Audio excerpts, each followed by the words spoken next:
Écoutez Sichot Relak Yud, deuxième Sikha sur Miketz. Dans la paracha, Yosef il devient vice-roi, et il prédit les années d'abondance, les années de famine, et quand ça arrive à la famine, l'Égypte est affamée, les Égyptiens viennent voir Pharaon en disant donne-nous du pain. Pharaon leur dit va voir Yosef, allez voir Yosef et faites ce qu'il vous dit. Sur ça, Rachid explique Yosef leur demandait de se circoncire, et eux ils n'ont pas été contents, ils ont été voir Pharaon. Pharaon leur a dit faites ce que Yosef vous dit. A priori, c'est étonnant. Rachid est là pour expliquer le sens simple. Ici, on comprend très bien qu'est-ce qui se passe dans la Torah. Pourquoi Rachid vient nous expliquer quelque chose. Et en plus, il vient donner un midrash très bizarre.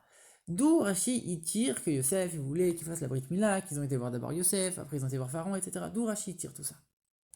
Et quand on regarde le Rachid il continue en disant Pharaon il leur dit alors, pourquoi vous venez Il leur dit on a besoin de pain. Mais Pharaon il dit mais vous n'avez pas mis de côté, on vous avait dit qu'il allait avoir la famine, etc. Il leur dit si on a mis de côté, mais la récolte elle a pourri.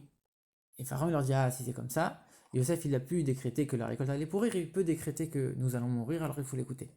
Ici encore on ne comprend pas, c'est très étonnant d'où Rachid tire tout ça, et pourquoi Rachid s'appuie sur le Midrashim. Rachid s'appuie sur le Midrashim uniquement quand le sens simple n'est pas clair. Ici le sens simple il est clair.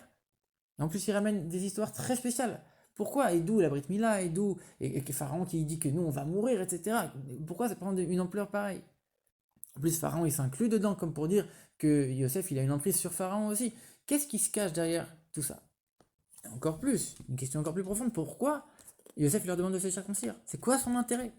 Et d'ailleurs, on sait que Yosef il n'avait pas le droit, d'après la halakha, de leur demander de se circoncire a priori. On voit dans la parashat Noach que les enfants de Noach, ils ont reçu une interdiction de faire couler leur propre sang. Et donc du coup, c'est d'ailleurs la raison pour laquelle Abraham Avinu, il n'a pas fait la Brit Mila avant d'avoir l'ordre explicite de Dieu de le faire. Étant un Noachide, un enfant de Noach, il avait cette interdiction de faire couler son sang. Et même s'il a fait toute la Torah, avant qu'elle soit donnée, la Brit Mila, il a attendu que Dieu lui demande, puisqu'il avait cette interdiction de faire couler le sang. Ici aussi, les Égyptiens, ils devraient avoir l'interdiction de faire couler leur sang. Pourquoi Yosef, il leur demande une telle chose? Alors en vérité, toutes les réponses, elles sont répondues avec certains détails qu'on voit dans la paracha. Si on a bien fait attention, on voit que Pharaon, il a nommé Yosef en tant que chef de tout ce qui touche à la nourriture. Al-Picha Ishak Kolami, tu vas gouverner tout mon peuple. Et c'est quoi Rachid dit, c'est quoi Ishak gouverner? C'est nourrir. Tu vas nourrir tout ce qui touche la nourriture, ça passe par toi.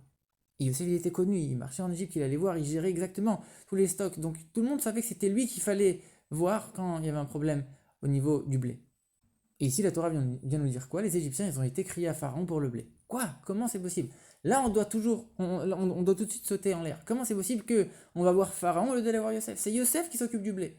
Quelqu'un qui a été attentif, il doit faire attention à ça tout de suite. Rachi, comme c'est une question alors du coup, Rachi vient t'expliquer, sache qu'en vérité, ils ont été d'abord voir Yosef, etc.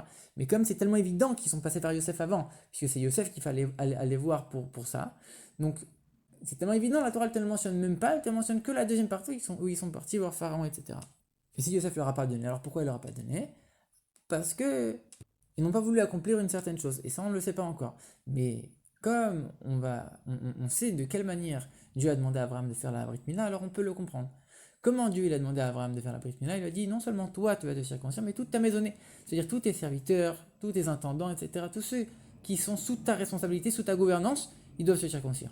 Ici aussi, Yosef il est devenu le vice-roi d'Égypte, et Pharaon il lui a dit pas un seul Égyptien ne pourra bouger un pouce sans que ce soit toi qui gères. Et donc ici, ils sont tous sous la gouvernance de Yosef. Et donc lui, il a compris qu'il avait justement ce devoir de tous les circoncire. Et c'est ça que Rachid dit. Il dit pas que Yosef il leur a dit de se circoncire.